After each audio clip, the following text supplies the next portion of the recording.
track position right here. It's a bit of a wide here. Yeah, it's a little bit of a wide. Stevens wanting to go.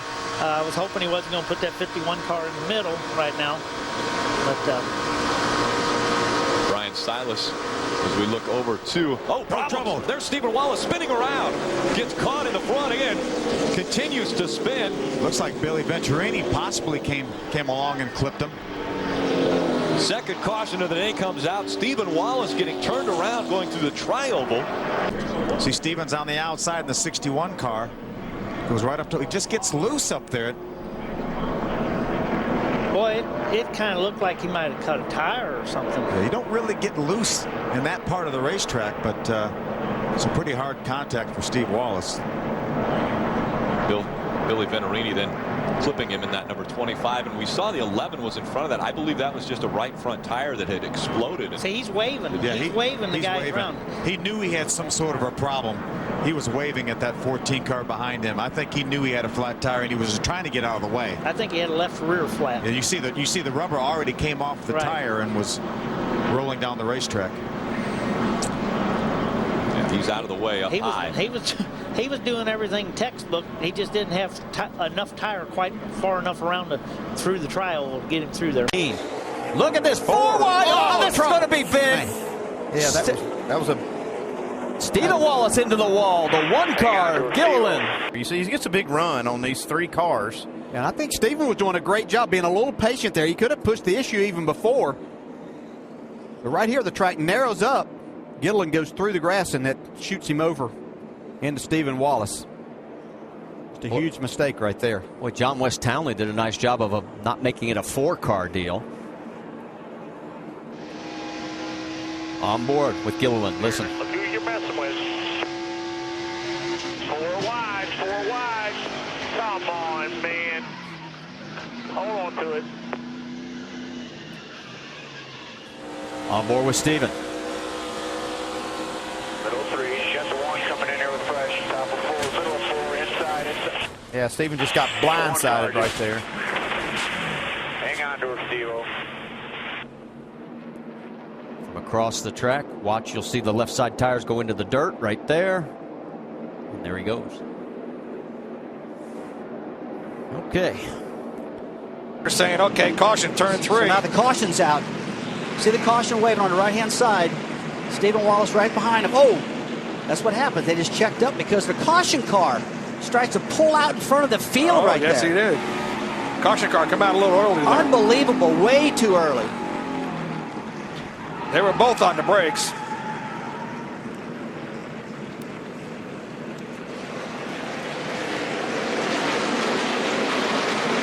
Did you see the caution car jumping out? Oh, yeah. Trevor Bain sees it. Because he knows you can't pass the caution car. What a great job by all three of these drivers. Ooh, they got to hold on.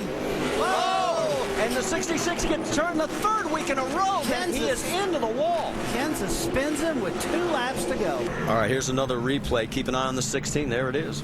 Jackson in the left rear corner, and it doesn't take, these cars are so light when they go through that corner right there. You could almost reach out from the wall and spin the guy out by just pushing it or kicking it with your leg. This will be our 9th green-white checker of 2009, the 6th straight here at Memphis. Well, didn't you call within 10 laps? There's usually cautions.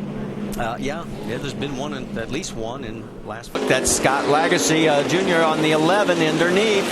Into him. Here we go. Hang on. Ow. Ah, got spun. Unbelievable. So our third caution comes out, and there's a lot of damage to the rear of Stephen Wallace's number 66. Okay, let's go back and take another look from the outside. So you drive down in this corner right here, and there's, it's just hard racing. It looked like the 11 car just moved up the racetrack a little bit. It's awful bumpy down there.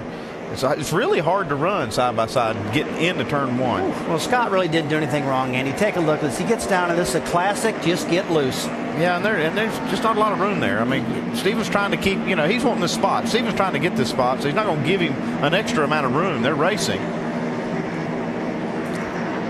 Yeah, Scott just got loose. Let's take a look at it one more time. Gets down in there, very close to Steven. We talk all the time about this is the thing you have to be careful of. Yeah, see the back end just jump out there. Yeah. Hold the brake, hold the brake. Look at that. That was 34. Tony Raines making a nice move to keep from getting involved in that as well. Oh, no. Stephen Wallace into the wall. Also, Michael Annett. I don't know what happened with Stephen Wallace, but he got a ton of damage here. Well, he is getting back around, heading for the pits. They were 17th and 18th.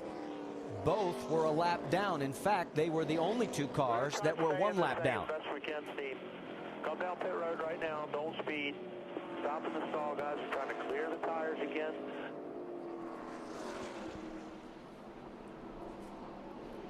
Remember, Michael Annett was in the battle for 10th in the points position.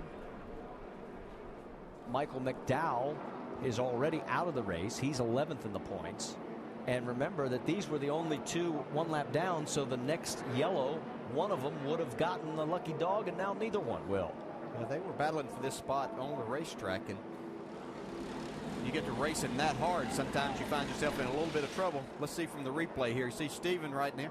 Michael Annett trying to go by on the high side. You see the 66 car get a little bit loose, slide up in the 15 of Michael Annett, had a run, and just got into the back of him. Boy, Tony Raines just gets by.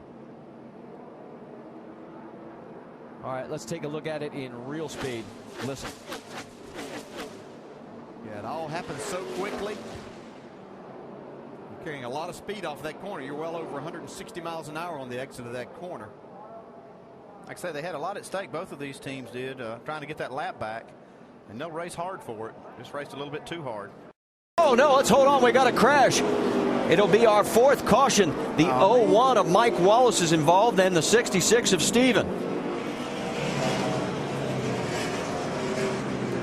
Wallace, who is 8th in the driver's points, has been having a wonderful season so far for this team on a very limited budget, and there's the damage on the 66. Yeah, Stephen got the worst of this deal here. A lot of damage on the right side. The car had the right front fender beat in about 2 inches from that damage with Justin Allgaier, and I got a feeling that part of that is the reason. We'll have to go back and look at the replay in a minute, but let's go back and ride with Stephen Wallace. Oh, looks like he lost a tire right there.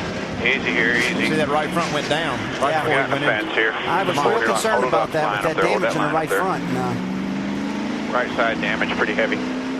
Mike just a victim right there. Coming low, Steve. Here's the outside view. Hear the tire blow, see the sparks. No track mark. We're going back racing at Nashville Superspeedway. There's one thing for sure. 2 junior motorsports cars are first and second right now. Those guys were getting good gas mileage, their tires were wearing good, and they're right out front. Yeah, but we got some slower cars in front of faster cars, and you know what usually that can mean. Look at Wimmer trying to jump away, but look at this pack in the middle here. Oh, they're 4 wide. That's not going to work. It's not going to work. This is congestion here. Oh, hang on. This can't work, guys. There it is. There's the contact. Stephen Wallace into the wall. Big wreck behind you. Big wreck behind you. Can you believe it? 2 wide. 16, Colin Brown also in. Stenhouse crashes. Now Brown gets swept up. Look at the mess here. You got the 81 of Michael McDowell, the 35 of Jason Keller. Oh, my. Mikey Kyle in the 10, his first start, and Stephen Wallace. I was curious how these drivers were going to treat one another as we went back to green flag racing, because there was going to be that congestion, and that just didn't make any sense. 3 wide does make sense. We had 4 wide. Yeah, and you could just tell that it was not going to end up good for a lot of people. All right, let's go back and take another look at this mess. This all started off of turn 2. You can see the 1 car get to the inside and make it 3 wide. That sorted itself out, but here 4 wide right behind him. And there's just no room. And I don't know what makes us drive like this or behave like this, but there is an urgency midway through the race if you think, I've got to get to the front, and maybe that's part of it. Well, the only thing you're going to get to the front to in this deal is the front of the hauler. Seems pretty obvious after the fact, doesn't it? Yeah. I mean, it's like, where are we going? You can see both of Rusty's cars that he owns, the 62 and the 66, were 2 on the inside, but that kind of forced the hand of Jason Keller in the 35, and he didn't have anywhere to go, and that's kind of where things started. The 66 got up into him. Let's go on board with Steven. Just listen. Still pedal, still pedal.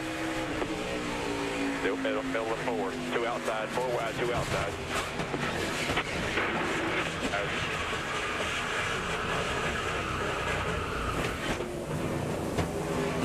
What a mess. Common expression in this business, give and take. What, you know, at some point, one of those drivers, 2 of those drivers, maybe a half dozen of those drivers needed to say, all right, I'm going to live to race another lap because we can't do this getting into the corner. Well, this is going to take some time to clean up. This is our 5th caution here as we have just passed halfway. And, oh, man. Get out the checkbooks because there's a lot of bills that have got to be paid now. Whoa, Steven limping. Looks like the right leg or ankle. Yeah, that's a hard lick, especially when you get hit head on. You don't really have a chance to get the car slowed down. You're getting pushed up there. All right, well, obviously, we'll have somebody over at the Infield Care Center, and we'll get an update as soon as we can on Steven's condition. Michael McDowell, he is okay. He climbs out of the car, and he'll get into the ambulance under his own power. All right, as we said, coming up on the motorsports. Oh no, we got a crash. Brian Scott. Oh, and the 16 is also involved. That's Colin Brown, and now the fire is the 66 is Stephen Wallace. And now the 4th. See here, Brian Scott. He was the other car that was involved in this. Oh, and he gets a little help. That's Wimmer. Yeah. And he collects up Brown there. And Stephen Wallace, just a victim there. Drives up underneath the back of it. Yeah, and you're just going so fast and things happen so quickly here. You just don't have a chance to react. You can see Stephen, but he's running wide open and trying to go. And Kelly Byers does a nice job of just escaping all of that. I heard Kyle Busch talking about how it's just luck that you have a good finish here, and right there it was just terrible luck for Stephen Wallace and Colin Brown. It's already in progress there, and there's Steven as he just couldn't get it turned. And Steven got a little bump from the 30 car and through the car. He watched this. It's like this is a little late, but he had gotten a bump through the car on the right rear, had to turn right to try to save the car, and drifted right into the 62. The 40 car and the 62 car got together somehow, were parked backwards up against the wall. See the 30 car and the 66 race, and the 30 hit the 66 in the back a little bit, and there was nowhere for anybody to go. Massive wreck here. Yeah, if we go back a little bit earlier, we can see that there was contact with the 30 and the 66 because neither of them could get slowed down. And believe me, the spotters jump on the radio and say, shut it down, shut it down. And here's what you were talking about a little bit earlier, down the backstretch. Down the backstretch, and the spotters identify it. They jump on the radio, a little bump at the same time. That's where it throws the 66 over on the right rear. See the left front tire? He's turning to the right, turning to the right. Nothing he could do. And another crash down the front straightaway. Stephen Wallace is involved. Standard Phoenix wreck off of 4 when you get over there. About 5 or 6 cars all around each other all day long. See here now, Stephen Wallace is going to try to make a pass on the inside. Looks like he got a little bit loose and up into the 30. That's Ron Hornaday gets underneath. Boy, Ira Almirola slides past. So does Ricky Carmichael there, the 34. Another view. You can see the back end of that car step out, and Stephen tried to correct it. Got into left rear of James Busher. Let's go on board with Stephen Wallace.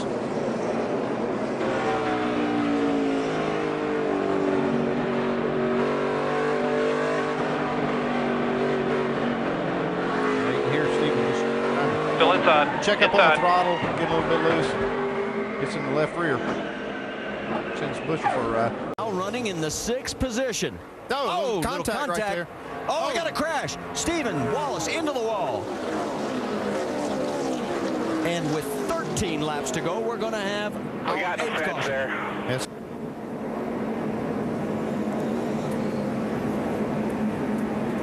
Yeah, it looks like Stephen clipped the front. It looks like, is that one of the Roush cars? I believe. Yeah, it is. Trevor Bain. Trevor Bain, yes.